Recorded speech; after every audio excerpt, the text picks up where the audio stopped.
Hello, welcome to the Two Chicks Homestead podcast. We're the two chicks. Yay!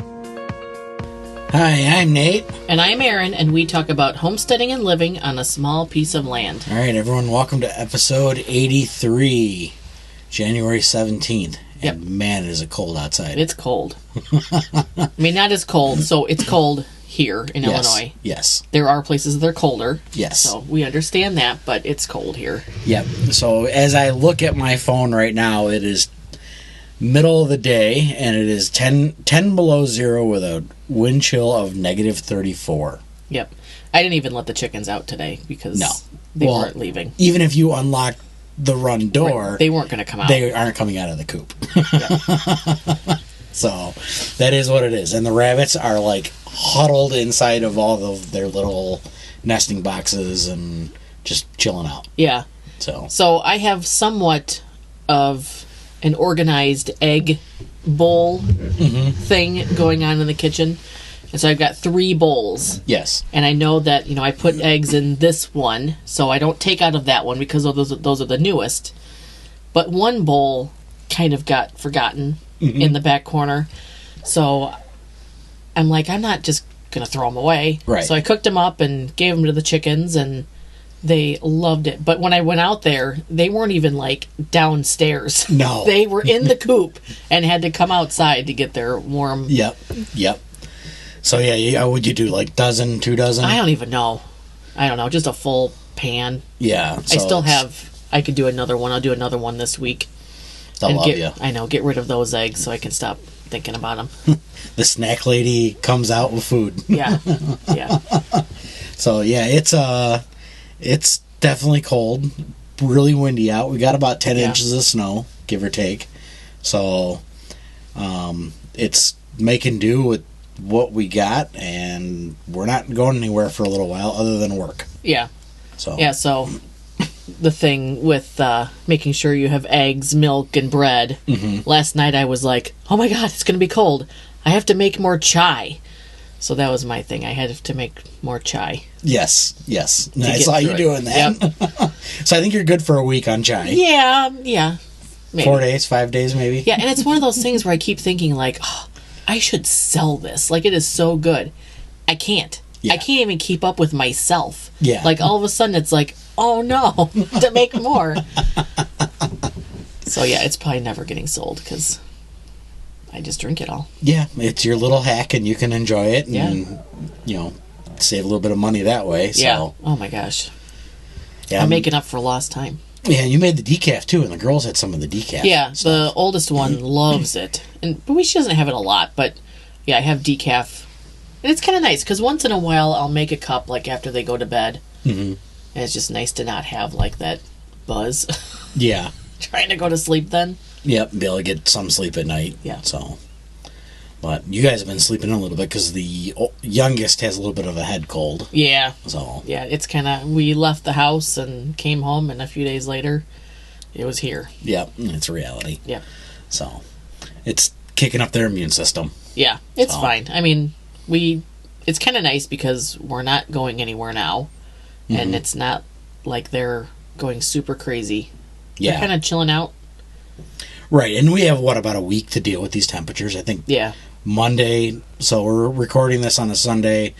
A week from today, it's going to be 40 and raining. Yeah. So. Lovely. Then we're all going to get sick again. Yeah, exactly. So it's 10 below right now, and in a week, we're looking forward to rain and 40 degrees. Can't wait. So. For all the flooding. Oh, yeah. Yeah, because that ground's going to be hard as a rock right now. Yeah.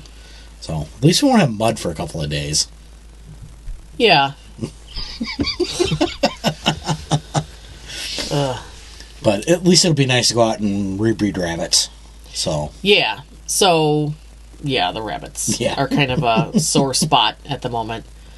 Yeah, if anybody out there breeds rabbits, and you have, success, I want to hear, what you do. Yes. What food do you use? How much do you feed them? How often are you having them come together and have, conjugal visits. Intimate visits, yeah. And then, How long are they in there? Because I think you found... I found... All right, so we usually do like a half hour. And it's supervised. And I'm usually standing there in the hutch area, just keeping an eye on making sure the doe is not going to beat the hell out of the buck. Yeah. But now I'm reading that a lot of people are leaving them in there for 4, 5, 6, even 7 hours. And just walking away for the day and let them do their thing. Yeah. And they're having good luck with it. And I'm really tempted if I just need to do that. We can't get any worse. So right, exactly. We're kind of like trying anything because the first year we got litters of like 9 every 9, 10, single 11. time. Yep. And it was like, oh my God, we're set for life. And then it's been just kind of Yeah. I think we're spending more money on feed than we actually are getting any meat. For sure. For sure right now. So, I mean, I had a goal last year to put 50 rabbits in the freezer, and I think we ended up with like 20. Yeah. So, it was a far cry from where I wanted to be, and I don't know what the issues are. I know we have some older ones out there, but we also have some under a year old. Yeah, I mean, majority of them are not that old. Right. And I think it's a combination of fat rabbits and not being together long enough. Yeah. So we started out with cheapo 16% protein food and then went, oh shoot, we're supposed to be doing 18%. Right. And then did 18%, and it's been like on a decline ever since. Yeah. So, and I've compared the feed. The 16% that we get now is 2.5% fat. The 18% protein feed is 3.5% fat. Yeah. So I think that extra 1% fat has been screwing us up. So we're going to go back to putting these guys on a diet or replacing them. Yeah, and starting over, which nobody wants to do. Yeah, I don't want to do it either, so I'm going to let these guys try and lose a little bit of weight, see if we can get rid of some of the fat, see if we can fix some of the issues. But if all else fails, we have so much money invested in the rabbits, it's cheaper to replace the rabbits. That's... I hate to say that, but that's the way it is. Yeah. To go buy 8 new rabbits is, call it $200. That is a far cry less than what we have invested in cages and lumber outside. Yeah, so we're not going to just give up. Right. But it's just trying to figure out what I do wrong. What we're trying to do. It's always going to go back to what did I do wrong? Well, no, but I mean, it's like, you only try to improve, and then sometimes trying to improve ruins what we had. Right. But you don't know that until it's done. Absolutely. And I know we have the hack figured out for the chickens to get them to lay more. Yeah. And that is putting a light. Well, I mean, that's like with seeds, starting seeds. So I have started seeds for years. Yeah. And I've always had good luck. Like, I mean, I always got something out of them. Well, then it was like, shoot, I'm supposed to be using artificial light. Shoot, I'm supposed to be using a heater. Shoot, I'm supposed to be getting this fancy seed starting dirt. Well, ever since I started doing all that crap, it's been like I don't get, like, they die, and it's like they fail and I get frustrated, and it's like, but I'm doing all the right stuff. Well, it was working before just fine. Yeah. In the window. Exactly. So it's like you start overthinking, and you're getting all these things from all these other homesteaders who you admire and you respect, and they're doing it, and it's like, shoot, I'm not doing it how they are. Well, it's okay. It was working. Yeah. Not that they're doing it wrong, but it didn't work for us. Right, exactly. And then we get you're not real homesteaders because you're not starting your seeds. Well, yeah, and it's just, I mean, I made a post on Facebook this week that was like, you know what? Sometimes you just have to do the bare minimum, and that's okay. Yeah. And if that's working, then you're killing it. Yeah, exactly. It's working. Like, why do I have to think that because we're not filling every single minute of the day with making money or improving ourselves or fixing something that probably isn't broken, and Yeah, and doing all this stuff, and it's like I could have just been relaxing and enjoying myself, or working on something else I wanted to do. Exactly, and I remember those years where you just started seeds in the window. I know. And they work great. Yeah. So, and that was like, what, next month we would start doing that? January, February. Yeah, February, maybe. March. I think, because you got to be, 6 weeks, and usually May is our last freeze date that we go outside. Yeah, but I don't usually plant now until June. It used to be Mother's Day. Yeah. But now it's like end of May, Day. yeah. So. But yeah, I mean, it used to be like, sorry, half of the dining room table is busy right now because there's seeds. And now we have a good spot of shelves, but it's like I never used any of this stuff, and it's been like a struggle ever since. Yeah. And I think that artificial light that we have is not putting out enough based on where we set it, because we would set it in the south-facing windows of the house. Yeah. And none of our trees have leaves on until June. Yeah. July. Yeah, I mean, there are better spots that we could have this shelf for the hydroponics, but it's not. We can't do it. Yeah, it fits perfect in that spot. It does, and it's out of the way, but it's still convenient for when we have lettuce to just walk out of the kitchen and get it. Mm-hmm. But there are better spots. Yeah, but it's just not going to work if we want to have a living room. The basement was the worst spot, I think. Oh yeah, when we had it down here, it's so cold down here. Yeah, but I mean, the table used to be by the back window, and then we switched the rooms. Yeah, and now there's a chair. That's our living room now. Yeah. Yeah, because we used to take the dining room table and push it up against the wall. The window, yeah. Yeah, and just have all the seeds right there. And sorry, you can't use the table for 6 weeks. So yeah, it's kind of one of those things where the internet has kind of ruined things, because if the internet wasn't there and you couldn't talk to 5 million people all the time, you would just go with your gut. Right. And this is working. I'm not going to change this now. Instead of going, I'm doing it wrong. It really is a double-edged sword, because you need it for... Well, right. But yeah, it's... the help when you have serious questions. Right. Because if we were having problems with rabbits right now and couldn't look stuff up, we probably would be like, screw that. We're losing money on this. Yeah, I'm getting a goat. Because adding more things creates less problems. Well, we would not have the rabbits if we had a goat. Well, I'm sure we could talk to the farmer and get a cow. No. Unless it's a Highland cow. Yeah. Then we would be talking about it. I have told you numerous times. That's okay with me. I don't think town would be okay with us having a cow. To hell with town. There is no rules in our village ordinance that says we can't have a cow on our property. So. Oh, there will be. I because don't care. We seem to start all these problems. There isn't one now, and guess what? We'd be grandfathered in. Yeah.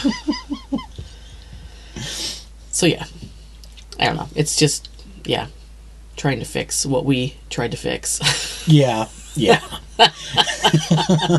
So I mean, we'll see how this goes. It's probably going to take a couple of months to rewrite. It's not going to be overnight. Yeah. And the thing is, right now we can take that time because our freezers are full. Yes. Yeah.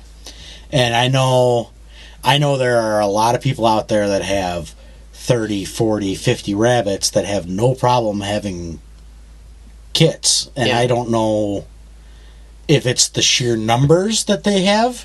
Right. Yeah. What percentage of those rabbits are actually having kits? Right. I don't know. And then you see somebody like John Willis, who has a great little barn. I love that setup he's got up there. And there are hundreds of rabbits in that setup. And it's all kits. Because he feeds raw dog food. Yeah.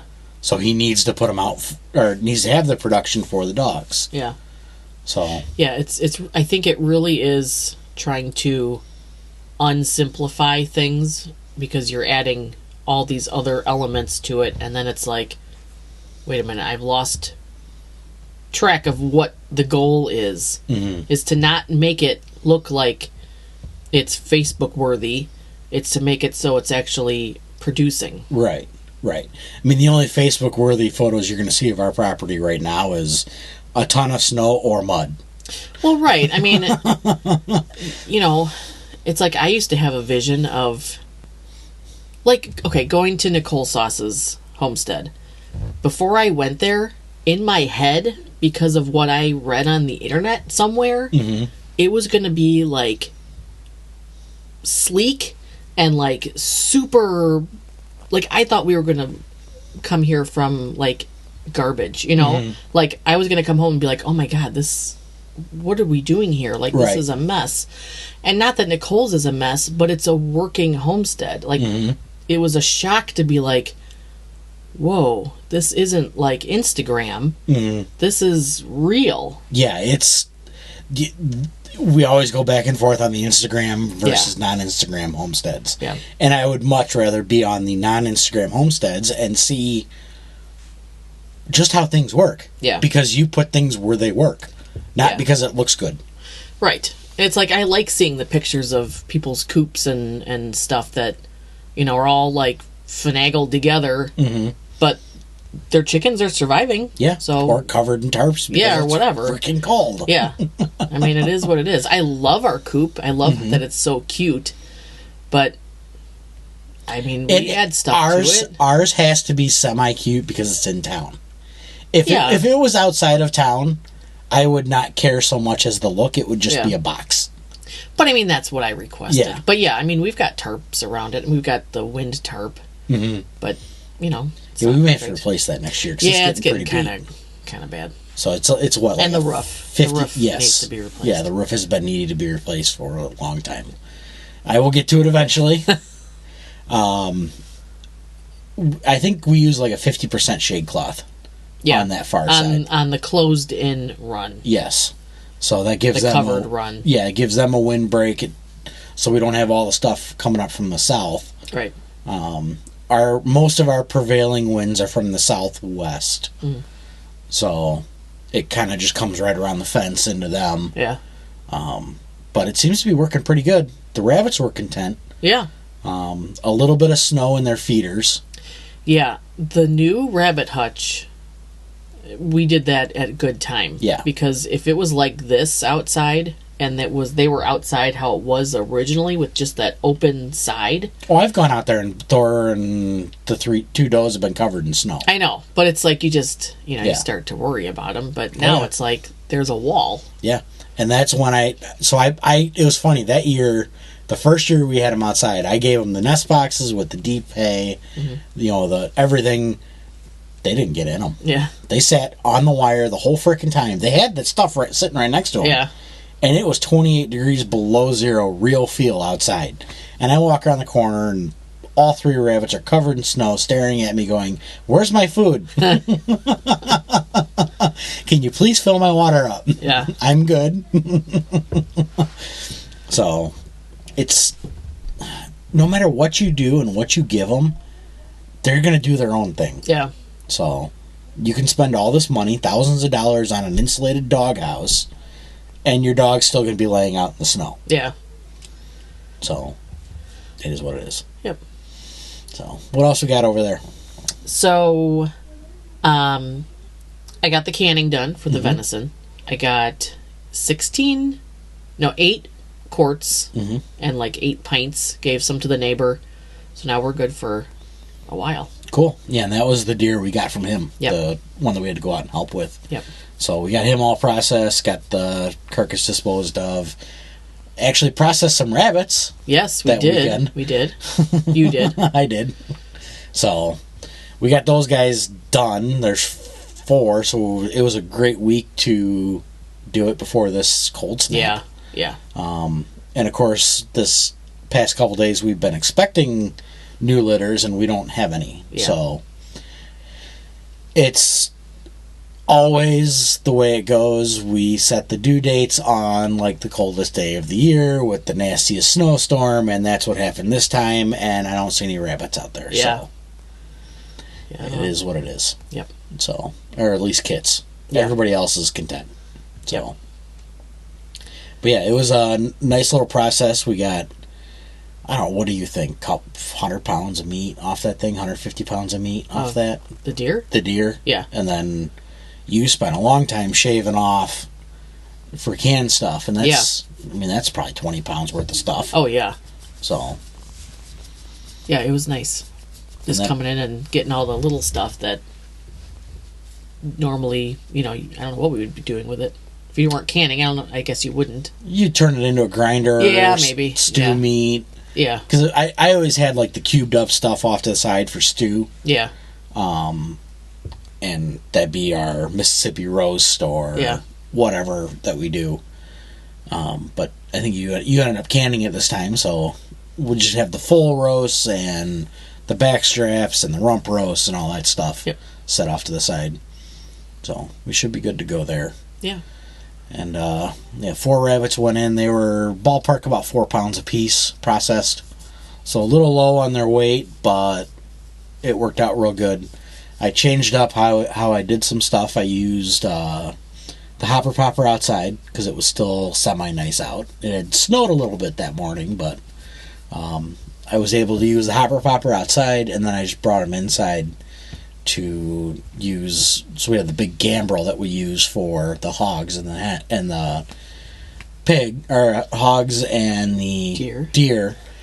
And I did like a 550 paracord rope gambrel for the rabbits, and that worked out real good. Yeah. Where I could have them hanging over a bucket and spin it around and work on it instead of using the thing outside that you're just staring at the belly and you can't really move the animal. Yeah. Yeah. So it was nice to do something a little different. So that worked out pretty good. I will still swear by the hopper popper, but I may change on how we process. Gut it and do all that stuff. So I kind of enjoyed that. Yeah, I don't know if you can do that outside or if that's always going to be a garage thing. It might be a garage thing, but I can look at the trees and figure something out. I wonder if you have something that you could like pull out and then it could be hanging outside. We could. I don't know if it'd be sturdy enough. That's the biggest problem because you do put a lot of weight on them. The gambrel that we have in the garage is hooked up to a 2-ton overhead crane, basically. It's a chain fall hoist that I have. So, I mean, that thing's mounted to the rafters of the garage, and I am pulling down on that pretty hard. Yeah. So, you'd have to brace it pretty good. Yeah. So, I don't know how it would come off the coop. I'll have to look at that. Yeah. Not the coop, the hutch. The hutch, yeah. Because the hutch is... the hutch is almost eye level with me on the back side. Yeah. So, it's a little bit above eye level. So it's like head level. Yeah. So I'll figure that out. But I can always do it off the playset. If that wouldn't fall. The playset's not going to fall over. I don't know. That playset is like 1,000 pounds.